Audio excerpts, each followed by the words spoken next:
Welcome to the 5th episode of Kiloko Podcast. I'm your host, Richa. And I'm Alia. Today we'll be discussing retribution versus rehabilitation. And the question is murder wrong if it's committed under the law? Trigger warnings, there will be discussion about sexual assault and rape. Let's dive in and murder.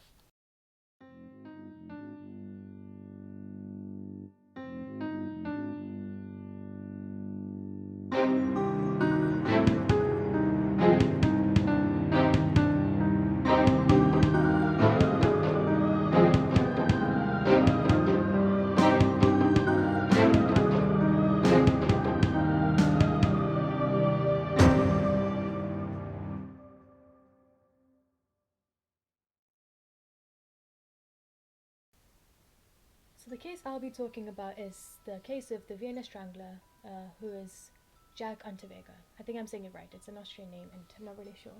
But anyways, I'm going to start the case by talking about his first prison experience. He was charged and convicted with the murder of an 18-year-old girl, and he was sent to a prison in Austria. At his time in prison, he wrote short stories, poems, children's books that people were very intrigued by.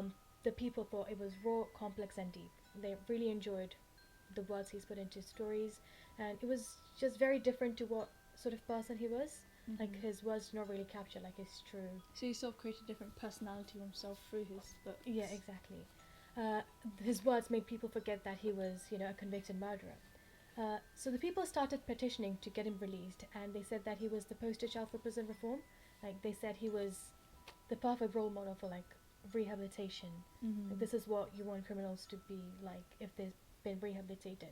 So they think that he's been completely rehabilitated, and 6 years into his sentence, he released his memoir called Purgatory, which was a very highly regarded literature. They also started putting him on TV for television readings about his memoir, and just interviewing him just because of all the things he's written. And Elfriede Jelinek, I don't know if I'm saying the name right, but she was a well-known person in Austria, and she wrote about female sexuality, sexual abuse, and was quite known for her feminist stance. And even she signed a petition to get him released, which is he had a lot of public support outside of the prison. Exactly. Even a guy called Gunther Wilhelm Grass, he was a Nobel Prize winner in literature, said that he loved Jack's work and also took part in getting him free from prison. So everyone was convinced that Jack was good, and they sent a letter to the Austrian president asking him to release him. However, the They sent a president... letter to the president? Yeah. Oh, wow. I know. So he was really up there. But the president, he refused, saying that he had to at least serve the minimum sentence for murder, which was 15 years. And at this point, Jack had only served 10 years. So the next 5 years go by, he keeps writing.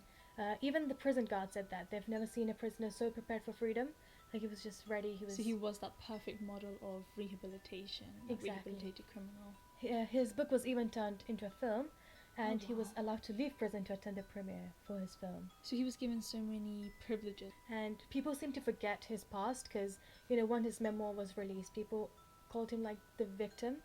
Like, just the things he said about his childhood, and like, he made it seem like he had a very difficult life. I'm sure he had, but I'll go into his childhood a bit later. But at this point, they make him seem like he's a victim like, as much as his own victim. He's a poor, broken child, basically. Oh gosh. So about his childhood, Jack, in his memoir, he claims that his mom was a sex worker, and his dad was an American soldier who left after the World War II. So he didn't really have his dad in his life. And his mom took part in petty crimes to keep the family afloat, and she was arrested. Like, she used to steal. So he didn't have a very stable family life and not really a strong role model to look up to. Yeah. So Jack was sent to live with his grandfather. And in his memoir, Jack made his grandfather seem like a very evil person, saying that he always had sex workers home and, wouldn't give him enough food, wouldn't provide him with like enough clothes when it's like really cold. But his neighbors and like his other relatives denied these claims. They said like his grandfather was a very nice person who made sure that he had everything. But then I guess behind the door, he could have been this guy that That's true. he made him out to be, which would make him that victim. Yeah, exactly. We never really know, but that's the claims we have so far. And from a very young age, he has always sort of taken part in legal activities. And by the time Jack was 24 years old, he had over 16 different charges. Oh gosh. He tried to kidnap a 16-year-old to send her out to do sex work, according to the records, and he gets arrested. So this is his first arrest. And going back to like the present time, when he was released from prison, his during his psychiatric evaluation, the psychiatrist said that he was completely rehabilitated, and said that his writing will help him overcome the complex emotions of his childhood. So even the psychiatrist is like, yep, he's perfect, Yeah. he's good. So he's had a full evaluation, and they believe that he's like a changed man. Yeah, and in May 1990, he was officially released from prison. At this point, he was a celebrity and was rich once out of prison. Like, he had everything set for, life once he's gotten out of prison. Like, It sort of shows you how people forget so easily that despite the crime he's committed, because he's redeemed himself, he's no longer this cold-blooded killer. He's this amazing author. Exactly, and he even took part in like politics, not like run for like presidency or stuff like that, but parties like the political parties wanted to interview him, and then sort of use him as a role model for police reform, and said that if you vote for us, this is what we will do to like criminals. We'll make sure that prison system works well so that criminals get rehabilitated. And he even got offered a job from a TV company as a reporter. Oh wow! So yeah, he's got a job, he's got famous. money, he's a celebrity, he's got everything set for life. Mm-hmm. But after being released, he continues to harass women, especially sex workers. Do people know about this, or is this quite hidden from the public? No, this is quite hidden. He was basically Okay. living a double life. Like, he's a celebrity on one side, and then... Because I was going to say if they knew about it and they watched him on TV, that'd be a bit... But yeah, he was diagnosed with narcissistic personality disorder and sexual sadism disorder. And once again, I think earlier in his life, he was arrested yet again, and he tried to smuggle drugs and tried to take his own life, which made him... and he was sent to the psychiatric ward because of what he's done, and he had yet again been released. So he's been to prison like a few times before, like the big 15 years in prison. He was sent to prison like a few years before that, and he was released yet again. So when talking about his crimes, when he was arrested for his first crime, he was convicted for with the murder of the 18-year-old, and he was declared insane by a psychologist who said that he was, and I quote, sexually sadistic psychopath with narcissistic and histrionic tendencies, prone to fits of anger and rage. It's a mouthful, but he's got tons of problems basically. Yeah. When he was arrested the first time. Then he was sent to prison for life because of the murder of the 18-year-old. At this time, he becomes more literate by learning how to read, write, and he even became the editor of the prison's magazine. Oh wow! So he got his little fame in prison there. Yeah. And it would also, I would say, it showed that rehabilitation sort of worked, because he was able to get educated. Yeah, and he's involving himself in these prison activities as well. Yeah, but at the same time, it wasn't ineffective because he continued to kill and rape many women after his release. So maybe there's an extent to rehabilitation. Maybe it was sort of short term, like he could be rehabilitated for a while he was in prison, while he was under these like strict circumstances. But then when he gets out of prison and he doesn't have all these rules and these people that are like sort of overbearing control over him, it stopped working. Makes the question, is rehabilitation really working then? Because like criminals, once they get their freedom again, they might go back to their actions. After coming out of prison, he was finally arrested in 1992 and was charged with 11 counts of murder. So this was after like people believed he was rehabilitated and released. So he'd killed 11 people after being... And he was sentenced to life in prison without the possibility of parole. That night, the day he was sentenced, he committed suicide using the same knot that he used to strangle his victims. So I'd argue that prison would be a good deterrent, because he killed himself when he's been sentenced to prison again. Exactly, so he's obviously scared to go back there. Or he doesn't want to go through that whole thing again. And I think also in prison, like, not only are you being punished, not only are your freedoms restricted, but you can also die in prison. So many people get beaten up by inmates, get stabbed by other inmates. So, sometimes it's easier to commit suicide than go to prison and get killed by somebody else. Yeah, and I would say in this case, deterrence, rehabilitation didn't work very obviously. I don't know if it worked, because like writing children's books and like having to take out that really sadistic part of you to write these innocent stories, it takes a lot. Like he got educated, and I'm sure his was might be good. Definitely. Not like I guess she- we're all human in some way, so I guess that was the only human part of him that he was Yeah. able to write this book. So maybe there was like a deeper ulterior motive behind those books, which only he understands, but to the public it can't really Right. be seen. Yeah, but then again, he goes out and like kills Yeah. people, and then when he is again sent to prison, he kills himself because I believe he doesn't want to go to prison. Mhm. So Either way, rehabilitation failed in this Failed. case. Even if it did happen for that short time in prison, it wasn't effective enough to Mhm. save those 11 people that got murdered. And I would say even deterrence didn't really work because if he had to kill himself after being sentenced again, it's obvious that he doesn't like prison. But then he again committed the crimes, which meant that he would go to prison. So maybe he already had an idea in his head that I'm going to commit the crimes, but then I'm going to kill myself before I go. Because a lot of criminals, sometimes they'll write it in their diaries. They've got a plan, right? I'm going to go do this, this, this. And the last point is, I'm going to kill myself. Mhm. Because they are scared to go to prison. So they think, if I kill myself, I'll get out of it. Yeah. The thing is, he had everything set for life. Like after his first release from prison, like he was rich.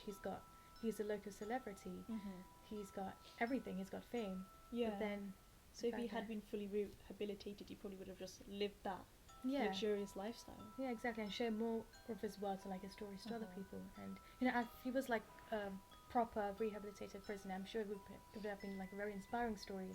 Exactly. But But as you mentioned, he also had those disorders as well, and I guess, I mean, having a mental disorder, it's hard to work over that, and if he's already committed a crime, maybe that's still lingering in his head. So maybe mentally he just couldn't change, and he Couldn't. didn't get the right therapy, or like some people say they should have 2 sets of rehab. Maybe he needed 2 sets of rehab to sort him out. yeah, maybe like one set to like make sure his mind's alright, Mhm. help him get through what his thoughts are, but also Yeah. like give him opportunities so that once he's released, Mhm. he can have like a normal life, like get educated, get some work, and Definitely. just live a low life. And I feel like when they get released from prison, they should have support in the outside world, because that's the scariest part. That's the, I think, most dangerous part of anything, because you're getting influenced when you're in the outside world by so many different factors that they need. That's where they really need the support, I think. Yeah, But then again, do we have the resources for that? Do we have the money for that? exactly. Society's going corrupt. Yeah, so many questions. You never really know what someone's thinking. You like to think, people change for Mhm. good, but Never things like this know. happen. So the case I'll be talking about is a positive example of rehabilitation and its long-term effect. So this case is of Nathan Horman. So I'll give a brief outline of his childhood, which sort of explains why he did what he did. So his childhood, he experienced a series of emotional blows, especially after his parents divorced when he was 12 years old. Before that, he was like an A-star student, a top athlete. He was doing very well in school. But when his parents divorced, he got a lot of trauma from it, and it damaged him emotionally. That makes sense, because most of the criminals, when you do the research, the traumatic event in their childhood would mostly be their parents' divorce. Exactly. It shows how much impact parents have. Yeah, especially if it's quite a harsh divorce, like the parents went on good terms with each other, and it was Yeah. just a very unpleasant experience for everyone in the family. And I Mhm. think this was the case for Nathan. So a lot of trauma kicked in, and the pressure led to suicidal thoughts, self-harming behavior, and eventually alcohol and substance abuse. And I believe as he got older, the substance abuse didn't get any better, it didn't improve.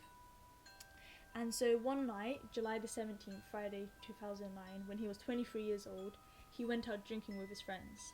But Nathan wasn't legally allowed to go to the bar because 3 months prior he had got driving under influence, and this is where he's on probation and he has a revoked license. He's not Nice. allowed to drive. Yeah.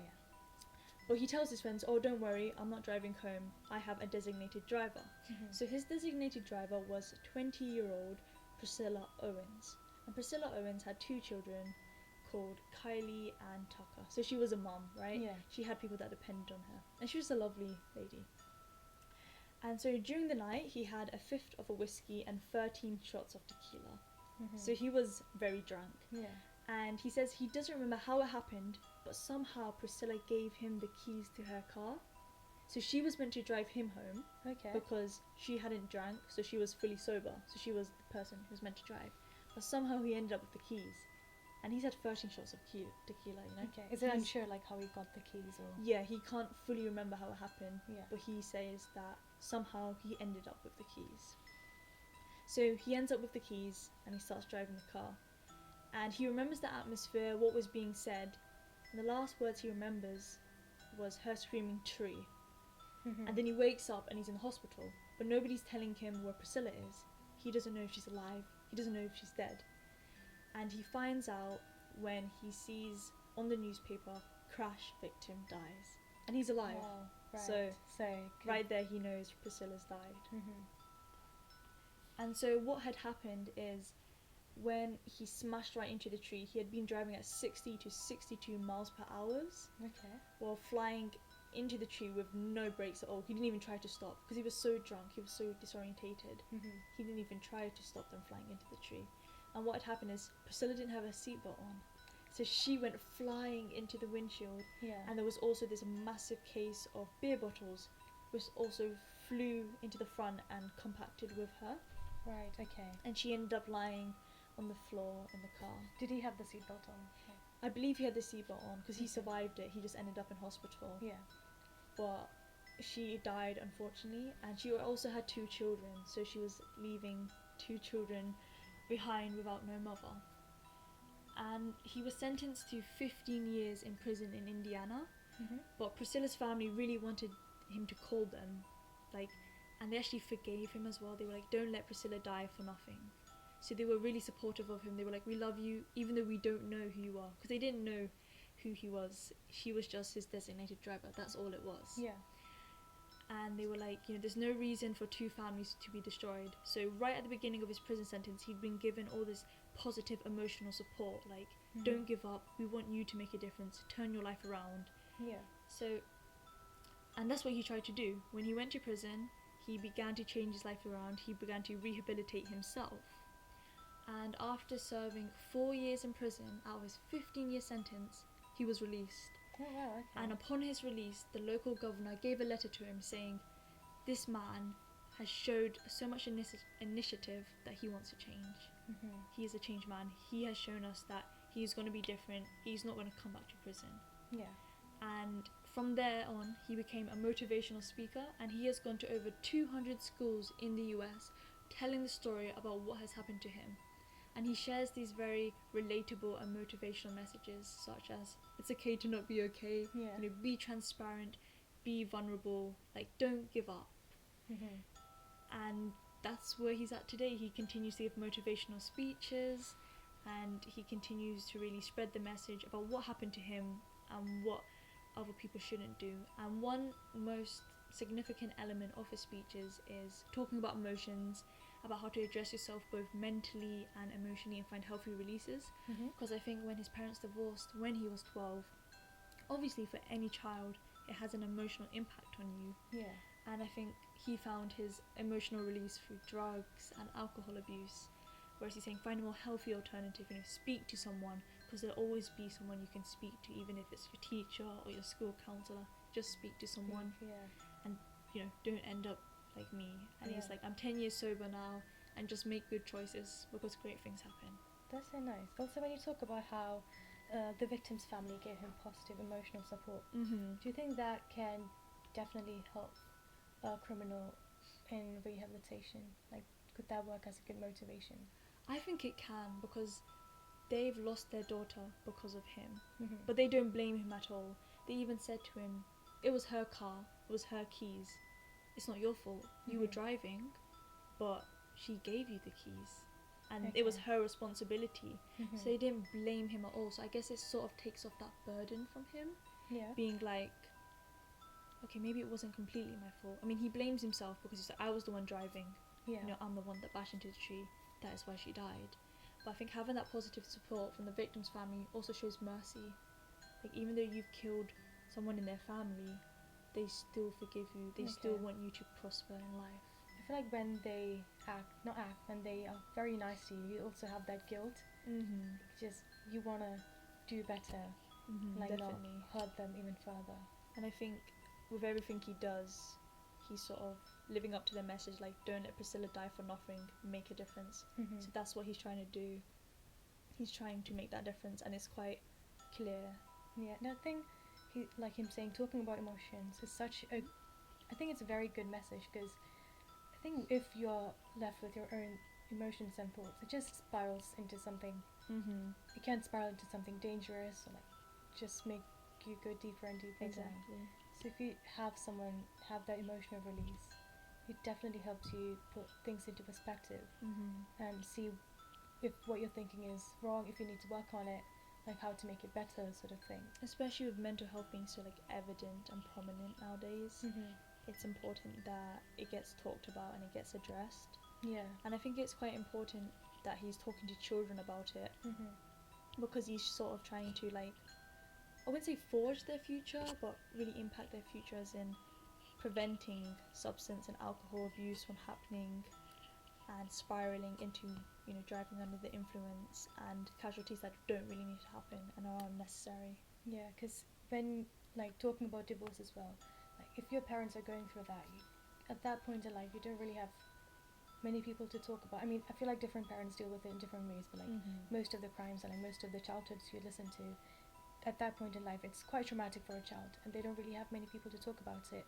which causes them to think bad things and maybe antagonize one of the parents, or like, you know, Exactly. maybe the victims might be one of like people who looked at like their parents in the future or something like that. And I think at the age of like 12, especially for Nathan, that's like your whole world crumbling apart. You know, everything you've always known is just being broken apart. And at that age, how do you really process it if you don't have someone to talk to? Yeah. Especially, like, you could talk to one of your parents, but they're going to tell it from, I feel like it's always a bit biased. I mean, they'll try their best. Yeah, exactly. But like at that age, as you know, being a teen, your emotions are a lot more stronger and they're a lot more heavier. So if you can't really talk about it at that age, exactly, it can be catastrophic. But also the case with Nathan shows how rehabilitation really depends on the individual themselves and the circumstance of the offender, because he really tried to make a difference, and he did.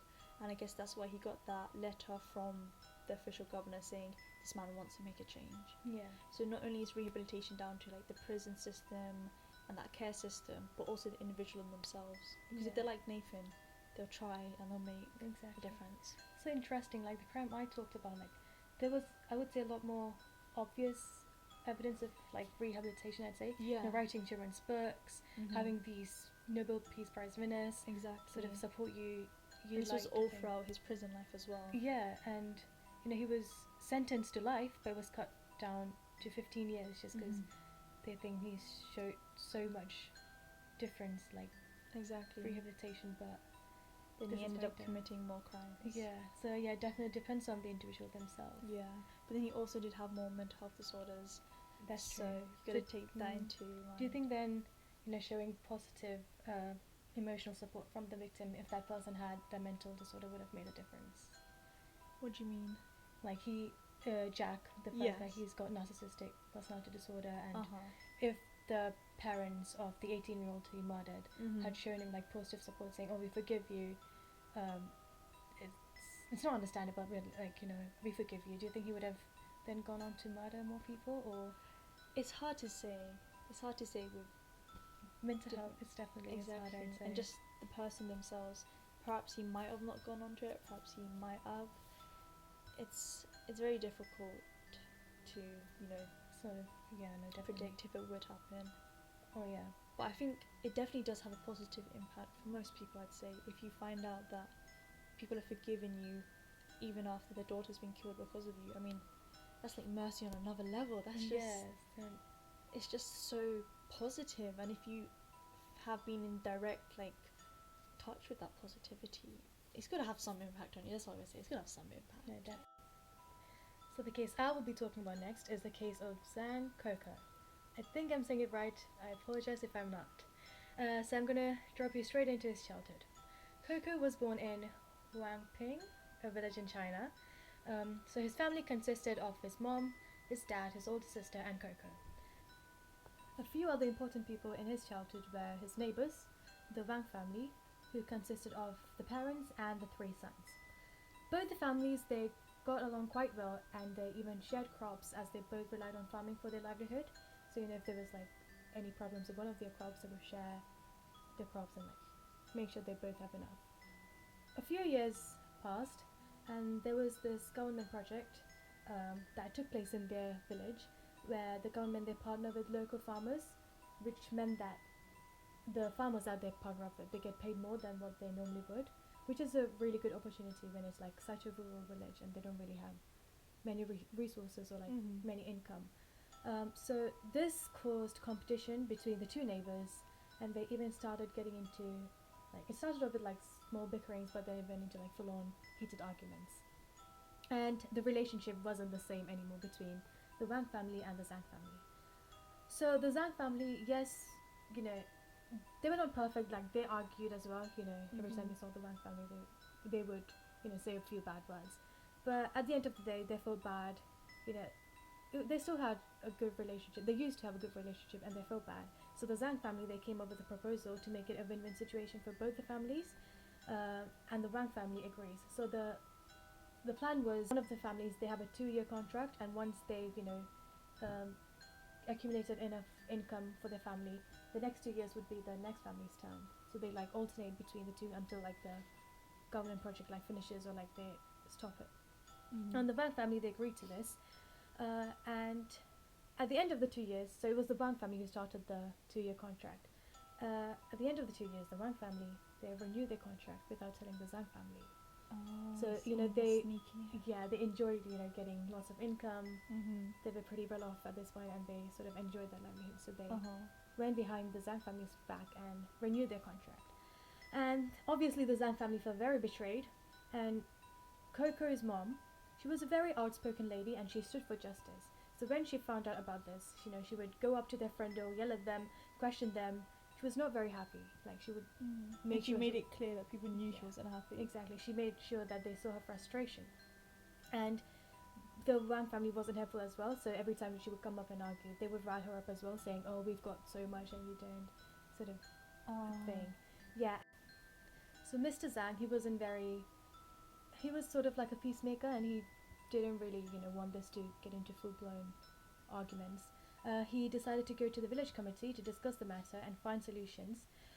But the committee, they asked him to drop it, which was quite shocking because, they always made sure they listened to the problems, made sure they solve it. But at this point, the committee asked Mr. Zhang to drop it and, be happy with what they have. I think the reason because the committee asked to drop it is because Mr. Wang's eldest son had become the president of the government management office, which meant that he had quite a high position in like the government official. And a lot of influence as well there. Yeah, and which gave the Wang family the confidence to believe that they could get away with this, and the Zhang family was ignored. August 27th of 1996, when Coco was 13 years old, Mr. Zhang, Coco, and his sister, they were walking from, I think they went to the river nearby or something. So they were walking back home when the second son of the Wang family, he was sitting at like their doorstep, like their own home doorstep, and Mrs. Zhang sees him, and she decides to spit at him. Oh, yeah, that's a bit much, hey? Yeah, I mean, she didn't spit on him, like she spit at him, so like it landed in front of him, and obviously the second son didn't like it, and he gets up and starts yelling at her.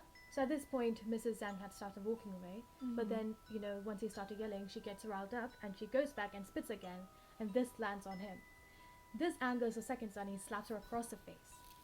And so then it gets physical then? Yeah, and then a big fight ensues. Now both the families are trying to break up the fight, which then becomes mini fights amongst the different family members. So it just like spirals out of control. So yeah, it's very chaotic right now. There's both the families are fighting, and in the heat of the moment, Mrs. Zhang, she grabs an iron bar and starts waving it around, which in turn she hits the youngest Wang son on the head twice. Oh god, that must have hurt really bad. Yeah, and again in the chaos, one of the Wang family members, they pull out a wooden bat and starts waving it around, and Coco's mom is hit on the head, and she falls to the ground. She dead? I mean, yeah, she's dead. They check her breathing. At this point, like, they check her breathing. She isn't moving.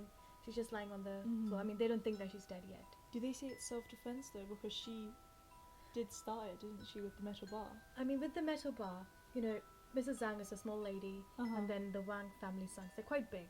Okay, I mean, so she didn't have like a premeditated murder plan. No, it was no. She grabbed a iron bar that was laying around. Like she didn't bring it for the fight.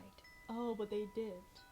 Yeah. So later in the case, they argue that the Wang family that there wasn't like any baseball bat laying around, no wooden bat laying around.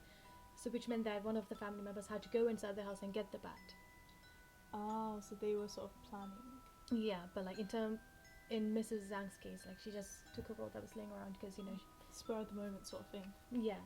So yeah, Mrs. Wang, she's hit on the head and she falls to the ground, and everything stops. Like everyone is silent as soon as she falls to the ground, and again panic rises. Mr. Zhang, he asks the Wang family to call the ambulance, but they refuse, which meant that he had to abandon his family and run towards the village head to call for help.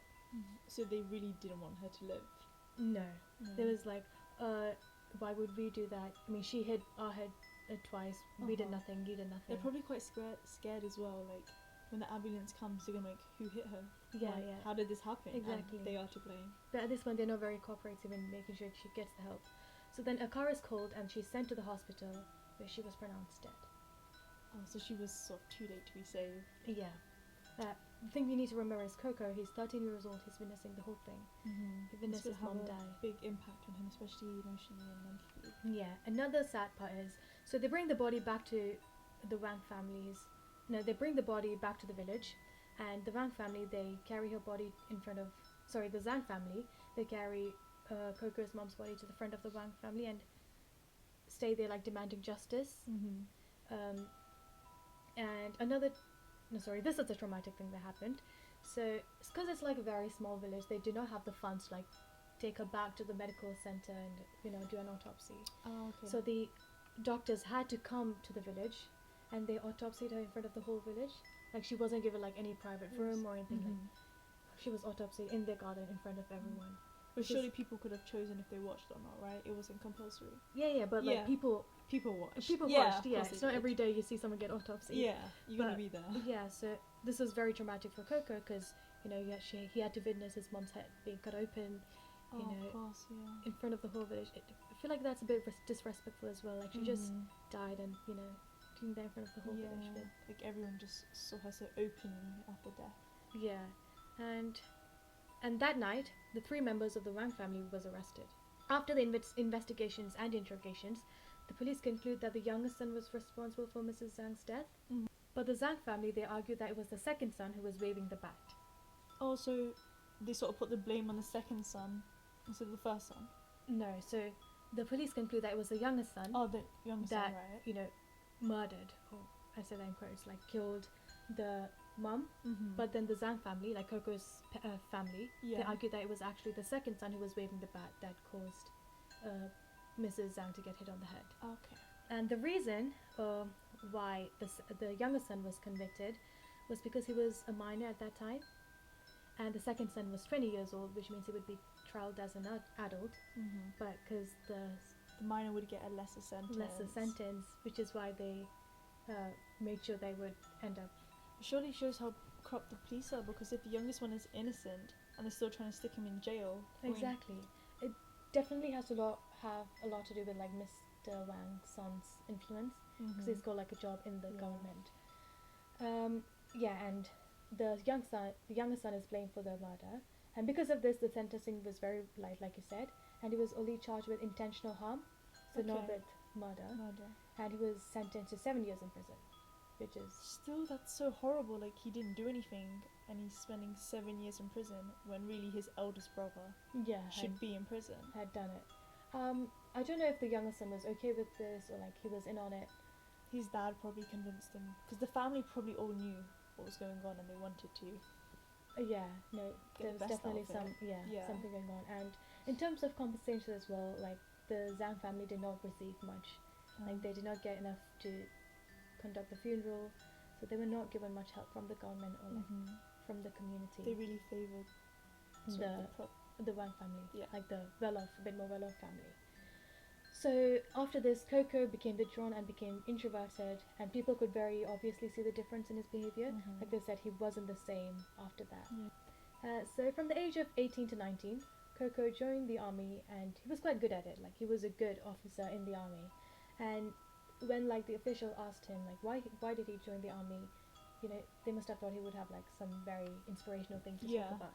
He just straight up told them that he wanted to get revenge for his mother. Okay. Like, I would. So you've been planning it for a while. Yeah. So he's 18, 19, and he's still like, it's still in his head, like getting justice for his mother. The Wang sons, on the other hand, they were very successful in life. While Coco, he couldn't even hold the job down. Like it was very hard for him to. So after he left the army, he was. Yeah, he was employed. struggling. While the Wang family had like happy well off life after that, and he would often question that would his life be different if his mom was there. Like it definitely impacted him quite a lot. In December of 2017, Coco and tells us that he's coming over for Chinese New Year, and this is 22 years after his mom's death. Okay.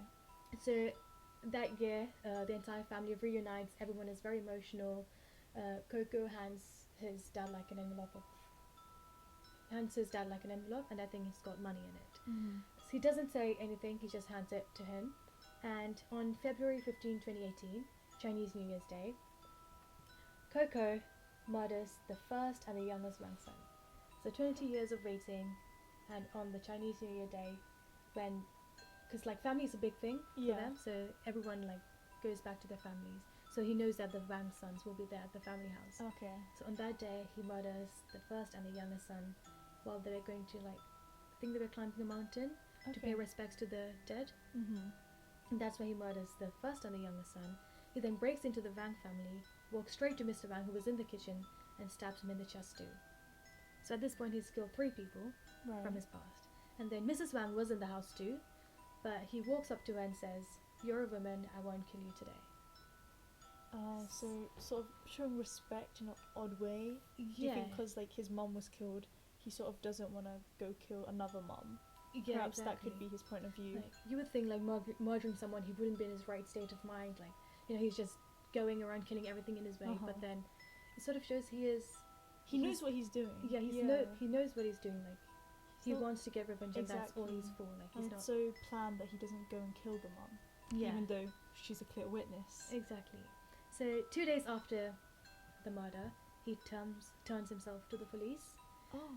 So these 2 days, after he's killed, everyone knows it's Coco.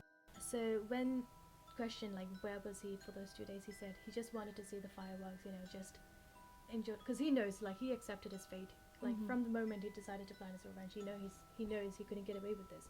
So he said, like, after 2 days after the murder, I just wanted to see the fireworks, just see everything. I spent time with my mom, went to, like, graveyard, spent time with her, and then 2 days later, he hands himself in. And at his trial, with Coco's own confession, because he said, I murdered these people, and there were plenty of sufficient evidence, the judge immediately sentences him to death.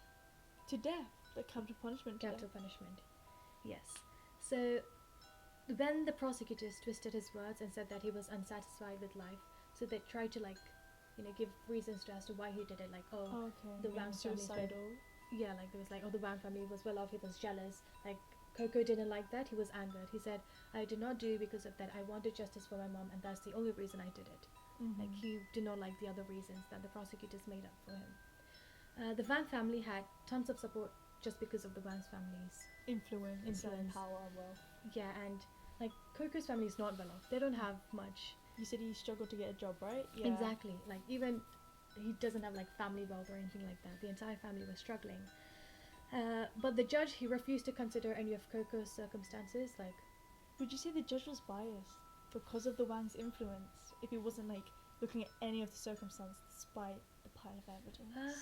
I don't know, because he said the judge argued that just because the murder was premeditated and very vicious, because Coco had like stabbed them multiple times, slit their throat, I would say it's pretty vicious.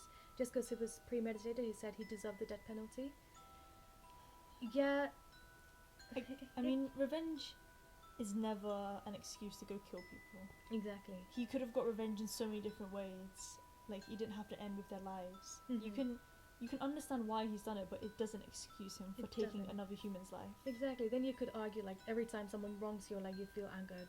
Exactly. It would be okay. It's not okay to just go and kill them and get rid of them. And it makes him as bad as the Wang family. They killed his mom, but then he went and killed them. Yeah, exactly. It's that argument, like, But did he deserve the death penalty? And then when Coco's dad visited him in prison and suggested different ways to get him out of there, like, you know, if you have good behavior, you can get out quickly, like, sort of thing. Like, he tried to suggest different ways. Coco was mad. He said, like, you know, the envelope that he gave his dad? Yeah. He had literally given his entire life savings to his dad because he had accepted his fate and he knew that he sort of prepared for this. He wanted to make sure his dad would have things to keep living on. So it shows he's still human. Yeah. And he was angered that he didn't want his dad to spend money on him or like put his life in danger to get him out of there, because Coco was okay with his circumstances. He had accepted it, and you know, he was living on. So he fully understood what was going on. Exactly. Yeah. The lawyer tried to go down the route saying that Coco was mentally disturbed because of his mother's death. I would say he was definitely disturbed to an extent. If he held on to that grudge, you know, even at 18, while he joined the army, you know, that's like 5 years. Yeah. But I would say he's still he knows what he's done. He knows that it's wrong. So it's confusing, I'd say. I mean, his mother was killed in front of him, and your mother is like your primary caregiver, and that's such an important attachment you have with that one person. And if you lose that one person, especially at such a young age, and you see them get so horrifically killed, it changes a person. Yeah, but basically the entire country was upset at the government with Coco's sentencing, and they did not want him to get the death penalty. But at the end, he was executed. It's a very interesting case. Like, I can't help but feel bad for Coco. Like, that's his mom. Yeah, and just the reason why he went and killed the Wang family. Yeah, it's sort of like, not as if you can relate to it, but you can understand it really, because his mom was killed. It's the thing of, it's eye for an eye. Exactly. That's probably what he was thinking, an eye for an eye. But then the government does the same, like, isn't capital punishment basically eye for an eye? But that's true. But he took it upon himself, which made it wrong. But then the government's doing it, which is right. It's so questions you if the government should be allowed to take people's lives like that. Yeah. I mean, he could have got revenge in a different way. He could have, I don't know, worked hard to become more wealthy. You know, there are so many different ways he could have got revenge. But I guess for him it was sort of like, why did they deserve to live? Like you said, an eye for an eye. Yeah. Why did they deserve to live and my mum doesn't deserve to live? Yeah, exactly. So, and maybe by killing them, that was cutting off his pain. So when he ended up in prison, he was okay because he's like, I've done all I need to do in life. Yeah, he got justice for his mum, and that was his only life ambition. And maybe that was his way of treating his trauma as well, by killing them. Obviously, it's not an excuse. Yeah, exactly. But you can really understand, especially when you have those bonds like, I don't know, daughter and father, mother and son. It's so deep. It's very deep. The whole saying of eye for an eye, that is what happened here. But then, it's wrong. Murder is always wrong. But then again, like you said, capital punishment, that is the law committing, well, not the law, the state committing murder. Murder? Yeah. Yeah. So and because they're committing it, does that mean it's right? So is murder right, in a sense? There has been injustice from the very beginning of this case. Exactly. Because there was no justice for his mom. So it's like, from the beginning itself, the entire case is like a bit corrupt. Maybe life in prison. Life in prison. Because the youngest one didn't do anything. Yeah. But still, he was killed because of it. And he's already been to prison for something he didn't do. So you could also say that he's experienced a lot of, like, unjust, legislation. Yeah, exactly. Do you think he could have been rehabilitated in prison? That's a hard one. Personally, I mean, if they really tried, maybe they could have worked with him to get his grudge off. Yeah. But it really seems... I would say his grudge is off. Like, once he's killed them, he seems fine. Like, I've done what I need to. Like, he could have killed Mrs. Wang. Like, she was still part of the Wang family that sort of ruined his family, but he didn't. Because I'd say, like, he's done what he's done. And he sort of moved on. He's finished. Yeah, I feel like he could have lived a normal life after that. But still, it takes a lot to be able to murder someone, so... But if he's witnessed his mum being killed in front of his eyes, maybe he's seen what it's like. He already knows what you gotta do. And perhaps for him it was just a quick thing he needed to get done. It's not like he spent hours chopping up their bodies or anything like that, or hiding the material. So for him it was just really, I'll kill them and it's done. Yeah, the fact that he turned himself in like shows that he was accepting of it. I definitely found this case very intriguing, and you know, even while researching and thinking about it, it was like always that circle. What he did was wrong, but then what was done to him was wrong, and then it just keeps on going. And then you can be like, well, he lost his mum, but that wife's lost her 2 sons and her husband, whereas he still had his dad, didn't he? Yeah. But then Yeah. again, it's like killing's It's just- never right. yeah, You know, even if exactly. it's one person, it's never right. Yeah. So like I said, at the end of the day, murder is wrong. But there must be a reason why countries have gotten rid of capital punishment. You know, so it has to be extremely wrong to some extent that they've completely abolished it. And I think it is the idea that people should be given a second chance, should be given rehabilitation. And that's probably why the public was so distressed when they found out that he was given the capital punishment. Yeah. How old was he? He was quite young, wasn't he? He was quite young. He was quite young, so he definitely had time No. to rehabilitate. And they could have Yeah. tried, they could have... Yeah, like holding this grudge within yourself for like 22 years. That's a long time. So it's like proper premeditated. Yeah. And I know like his 2 of the reasons Judge gave was like premeditated murder and the vicious nature, which like if you don't think about the context or circumstances, that is quite scary. Like premeditated murder and like the vicious nature of it. Yeah. I guess with the law, it's sort of like you have the legislation, but you have to decide how you're going to use it, how you're going to apply it. And then with criminology, it's more to do with moral ethics, I'd say. But then again, I think this whole case is just injustice. He got capital punishment, and his mum didn't even get Enough money to like do a proper funeral. for her. exactly. Yeah. Yeah, it's a very sad case. It is. So before I start talking about this case, I wanted to mention that this case was in strong favour for the criminal receiving capital punishment, but it's also partly the reason why capital punishment was abolished in Mississippi. So just like, That's quite contrasting. yeah. So just keep that in mind while I talk about the crime. So Yeah. this case is about Jimmy Lee Gray. And it was quite hard to find any evidence of his childhood because it's one of the older crimes. He was born in September 25th, 1948. Oh, okay. So quite a while away. So at the age of 18, he killed his girlfriend, Elder Prince. So Elder had been a sophomore at Parker High School in Parker, Arizona, and Jimmy was also a student, but he was 2 years older than her. And he was actually best mates with her older brother, Irvin, who was 18. And Jimmy was pretty much part of the family. He went on fishing trips with them. You know, they took him to ball games and they helped him buy clothes. So he was very much involved and part of this family. And so on January the 5th, 1968, Ida was to leave school early for a doctor's appointment, and her mother was then going to go to the doctor's and pick her up from there. But what happened is when she went to the doctor's and she asked the receptionist, like, where's Ida? She wasn't there, and apparently she'd never shown up. But her Right. mum wasn't worried about it. She was like, you know, she's probably forgotten. She's a 16-year-old girl. She's probably forgotten, and she's just gone home. And then she goes home and she realizes that Ida wasn't even on the school bus. Right. And then she starts to get worried because her daughter wasn't at the doctor's office where she was meant to be, and she wasn't on the school bus where she was meant to catch home. So then she calls the sheriff's office. And so Jimmy, who has killed Ida, actually goes with the princes to the sheriff's office and helps them search for Ida. But the sheriff is already suspicious of Jimmy. And having noticed his shoes, I think there must have been some mud or dirt on his shoes, he starts questioning him, and the following day Jimmy confesses. So Jimmy didn't really try hard to disguise the fact that he's killed Ida, Yeah. and he quite soonly opens up and says, yeah, I did it. Okay. And their main evidence for linking him to Ida's death was the print on his shoes. They also found that same print at the crime scene. So they had a clear link, you know. Okay. It was quite easy to link him up, especially when he confessed as well. Did they have like enough evidence before he confessed, or did he just like, now just say it now?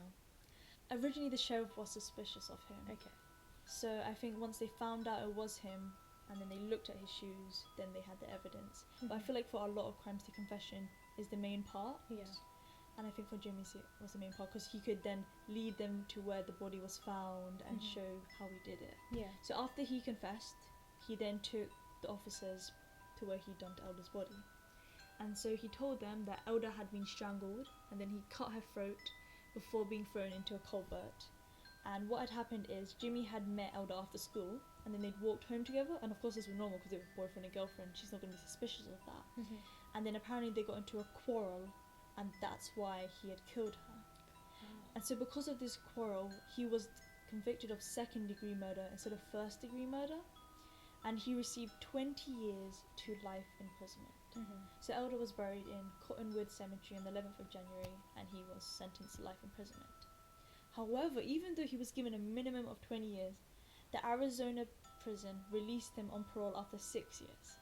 Right. So despite him being an 18-year-old and killing his 16-year-old girlfriend Mm-hmm. and being convicted of second-degree murder, he's let out after 16 years. And Was I think it because of good behavior or? it's not certain, but I think even being released after 6 years after you've murdered someone, that's just too soon. Like, Yeah. No, definitely. that's not agreed. appropriate punishment at all. Yeah. And so in June 25th, 1976, he was released from prison, and immediately he moved away from Arizona, he moved away from the prison and where he'd grown up, and he moved to California, and then eventually to Mississippi. And on the same day, a 3-year-old called Darissa Jean Scales disappeared from her parents' house in Pascagoula, Mississippi, and they reported her disappearing around 5 p.m. that afternoon. Yeah. So, turns out Jimmy had actually lived in the same complex as 3-year-old Darissa, Mm-hmm. so he was in close contact with his victim. And when questioned by the police, the neighbours mentioned that they had seen Darissa getting into the car with Jimmy, which I find is a bit odd. They saw it, but they never thought maybe we should go stop him doing that. Is it because they, sort of live in the same apartment complex, or? I think that must have been the reason why they didn't try to stop her, because their neighbours, maybe they thought, oh, he's just taking her for a ride or something like Mhm. that. But even then, at the age of 3 years old, you're so young. It's quite, yeah. Why would the parents just let him go with a 3-year-old? Yeah, yeah. And I don't think he'd been living there for long. But yeah, they told the officials that they had seen Jimmy taking Darissa into his red Volkswagen car. And so the officials were waiting at the house, they were waiting for Jimmy to come back, and then this red car pulls up. And Jimmy comes out, and they realise that his bottom half of his jeans is all wet. Mm-hmm. So they ask him, why are your jeans wet? And he's like, oh, I was just swimming in the complex pool. With one leg in. One leg. Okay. That's why they're wet, I was just swimming in the complex pool. Uh-huh. And obviously, they don't believe that. Yeah, yeah. That's just such a lame excuse. And so they began interrogating him, and just like his previous crime when he killed his girlfriend, he just confessed. Quite easily confessed. And he told them that he had taken Darissa for a ride in the country, and then on a back road he'd started touching the little girl inappropriately and sexually. Yeah. And then because of this, he claimed that she had wandered off and fallen into a shallow ditch. Right? Okay. So this little girl had just gone and fallen into a shallow ditch. Mhm. Perfect for him, right? Yeah. And so he then rescued her from the ditch and put her, still breathing, he made sure to emphasize this, that she was still alive, in the trunk of his car. Wait, so he himself emphasized she's still breathing and Yeah. decided to put her in the trunk. But if you're still breathing, why not just He's stick not her on the helping passenger himself, seat? yeah. Like, she's obviously going to get less oxygen in the trunk of a car. Like, yeah. no. And then he said that he began his trip back, stopping on a bridge over Black Creek, where he removed Darissa from the trunk and threw her into the water below. Right. Right. So, surely, if he's going to kill her anyways, why would he emphasize the point that she was still breathing? Yeah, yeah. So, it was just very weird the way he told the story to the detectives, but he eventually confessed that he threw her into the ditch. But the thing is, he only took the police to the crime scene the next morning, Mm-hmm. so the police weren't focused on seeing her right then, making sure she was still alive, Yeah, yeah. or hoping that she could still be alive. I think they kind of knew that it was too late for her. Mm-hmm. So he led the police to the crime scene at 3:30 a.m. in the following morning. Mm-hmm. And then upon medical examination of Darissa, they found that she'd been gagged, sodomized, and her underpants had been forced on her throat. So he tried to suffocate her just like he had done with Elder. He Yeah. tried to strangle her before cutting her throat, Mm-hmm. and finally suffocated by being held on in the mud in the ditch. But the most painful part was the evidence found that mud had been inhaled. Mm-hmm. So while being suffocated in the mud, the little girl had actually inhaled some of it, Yeah. and she hadn't died peacefully or Oh. without pain, Oh but gosh. she'd gone through all that. Yeah. And obviously her parents were so mad about this. They Yeah. were devastated, and what they did is they sued the state of Arizona for releasing Gray so early, because he'd only been released after 6 years, Mm-hmm. when he should have been spending 20 years minimum to life. Yeah. But he'd gotten out after 6 years. And so in their eyes, it was sort of, well, if he'd never been released, then my Mhm. daughter would still be alive. Yeah. And they sued the state of Arizona for this. And on December the 13th, 1976, after the murder of Darissa, he was charged with first-degree murder and sodomy. And the same shoe prints were used to convict the killer like with his previous murder. Mm-hmm. And at this time, the chemical analysis wasn't as developed, but they did find semen in the little girl's body, but they couldn't link it to him. But he'd already confessed, you know, Yeah. they already had the evidence of the shoe prints, Mm-hmm. so they assumed it was his. And it only took an hour for the jury to convict Jimmy, and he was sentenced to death in the gas chamber. Okay. So despite the trial where all 12 juries had declared him guilty, Jimmy then did a mandatory appeal to the Mississippi Supreme Court. What does that mean? So it just means he was trying to reappeal the case, Okay. where he reversed the original verdict and gave him a new trial in 1978. Mm-hmm. And this is where Jimmy was allowed to address the jury on his own behalf. So in the previous trial, I don't believe he was allowed to address the jury, but this time he was. However, they weren't impressed, and they reached the same verdict that he was guilty. So they really didn't care what he had to say because there was all this evidence, and the crime itself was so horrific. Yeah. They had no doubt that this guy did it, and they wanted a death penalty once again for him. And the main reasons why they wanted capital punishment for Jimmy was because of the age of the victim Okay. and sodomization as aggravating factors. Mm-hmm. So upon Jimmy's execution, I'm pretty sure you've heard they have like a final meal, or like Yeah. the last meal. And so for his last meal, he asked for Mexican food, which I don't personally believe prisoners should be given a last meal. Mexican food. No, no. Okay. Just like the last meal as a whole thing. Right. Like, I understand they're about to die, so you want to give them something nice before they die. You should have eaten mud. Exactly, you right? But like, they still committed a murder. They don't deserve nice things. Mm-hmm. So why should they be given? Because you can order whatever you want. You can order how much you want. I feel like they should experience pain before they die, not a lovely meal with yeah. whatever they want. It just doesn't seem right. I find it bizarre. I mean, I can understand why they're still human in a respect, but still. No, they don't get to enjoy, like, they shouldn't enjoy the last Exactly. bit of their life. But he had a Mexican food for his last meal, and apparently Jimmy was a devout Christian, and he received Holy Communion from several ministers before. A lot of the ministers actually described him as a very sweet, shy, introverted guy, so they spoke very lovingly of him. Right. Right. But one minister said that I speak about dislike Jimmy because I don't want to focus on the crime. I'm tired of listening to the crime. But this is what Jimmy's done. You have to Yeah. accept that fact. And I Yeah. understand that maybe as a minister he really wanted to seek forgiveness for Jimmy. Yeah, looking at the best in people, but Yeah. at the same time, He has done this murder. Yeah. And it's not the first murder, he's done 2 murders. And Mhm. what, a 16-year-old girl and a 3-year-old girl. They had like such long lives ahead of them. And there's actually this organization in Mississippi called the Mississippi Coalition Against the Death Penalty. And so when a prisoner, well back then, when a prisoner was on trial for capital punishment, what they would do is they'd come to the gates of the prison and they'd hold a peaceful candlelight protest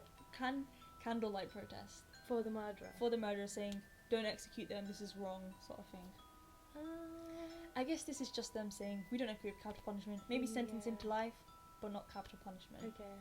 Holding like a candlelit thing is a bit. They don't deserve that. I'm sorry, but they don't. Yeah. They also coincides with like the last meal, this candlelit Yeah, process. But yeah. So in 1983 he was executed by the state of Mississippi by gas chamber. So they don't do that anymore. But basically what would happen is, so he would have to sit down on this chair, but there was no head restraint, so there was only a metal pole. And so Jimmy was executed in 1983 by the state of Mississippi by gas chamber. And he became the first person to be executed in Mississippi since 1976, when capital punishment was reinstated. But he also became the last person, I believe. And so at the time, the head restraint wasn't present, but there was just a metal pole behind the chair.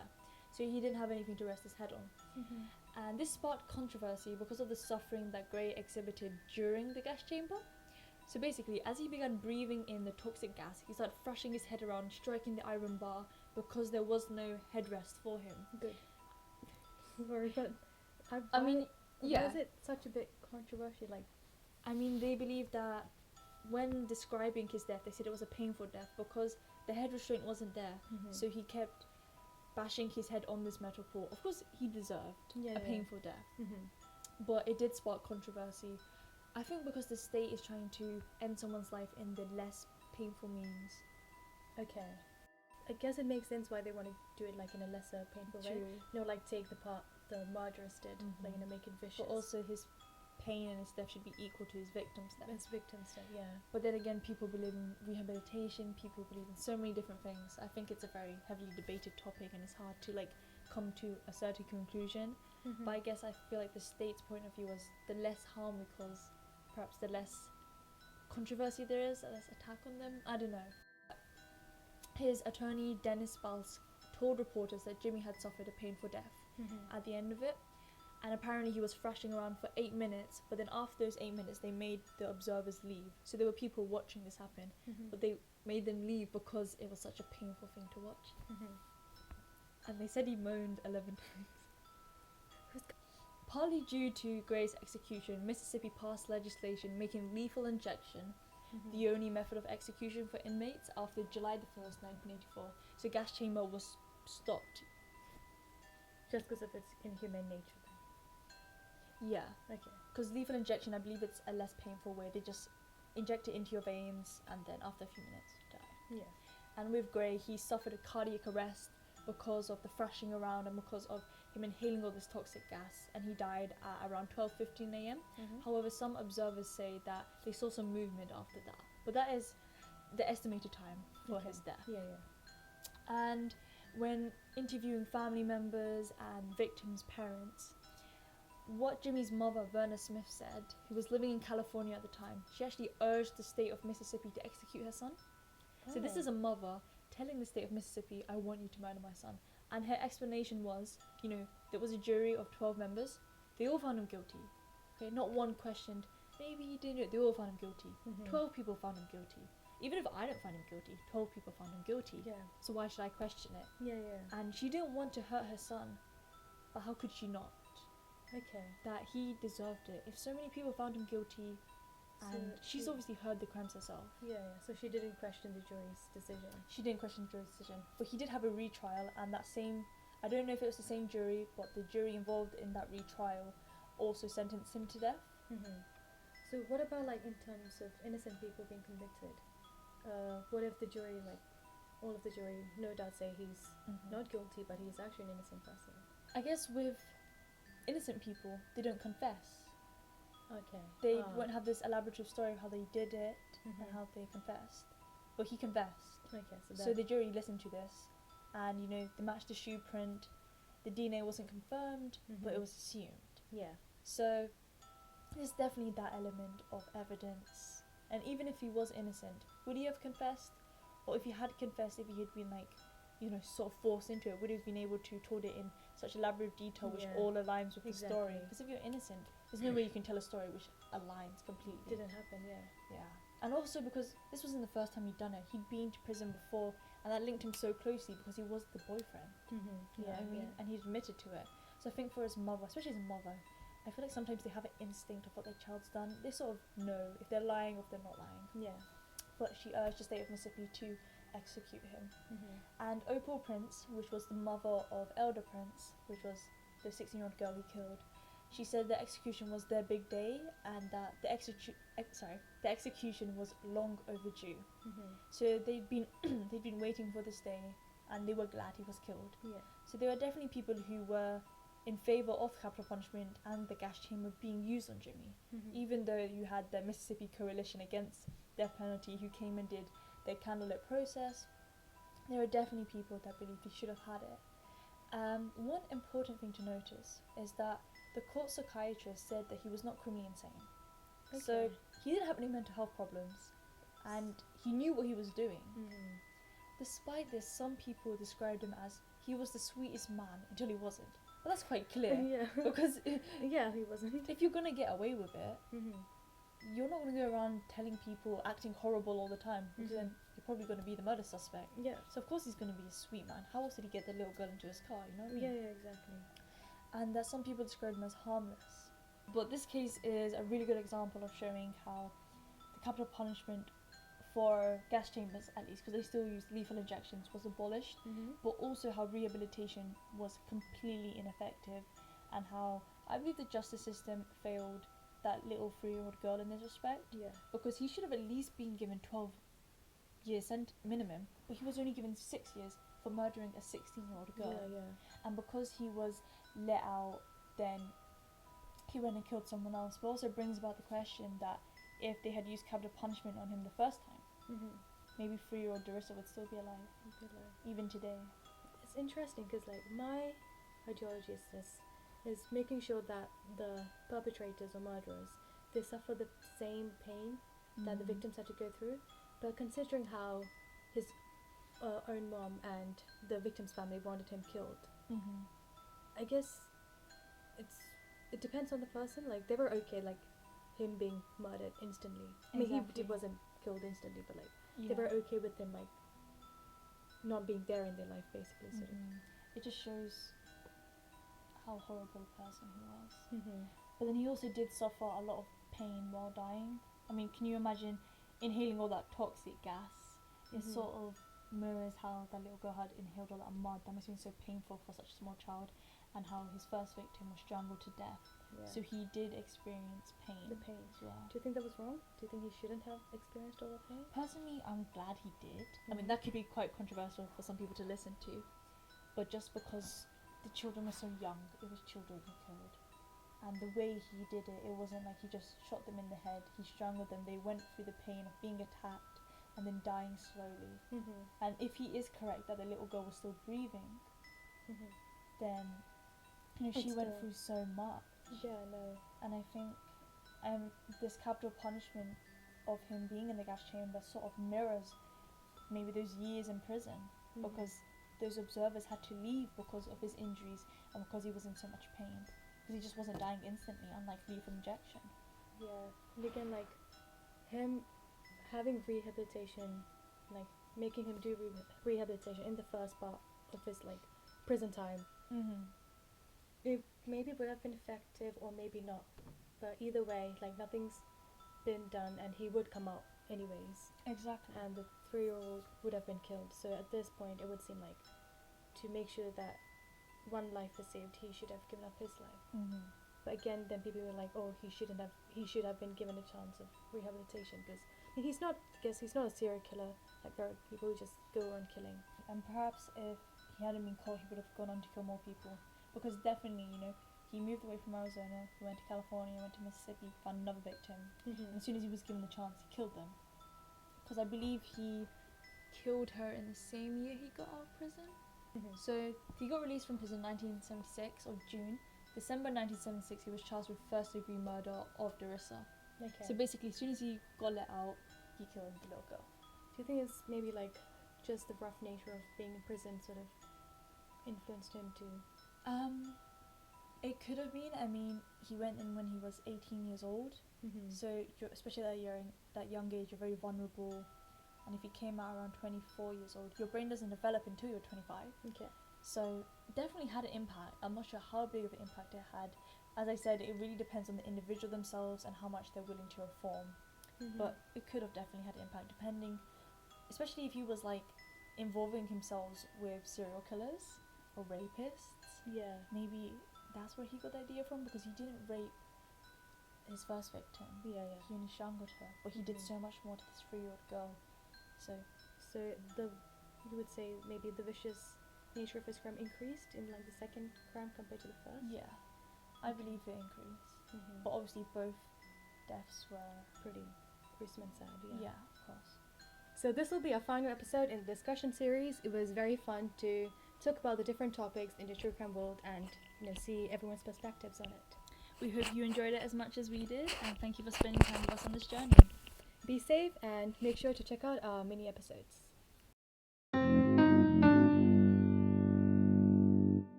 But Nathan wasn't actually allowed to go drinking because he'd been put up He's got a plan.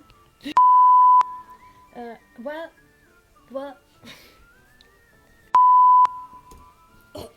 So this. Sorry. His neighbours, the Wang family, What are you doing?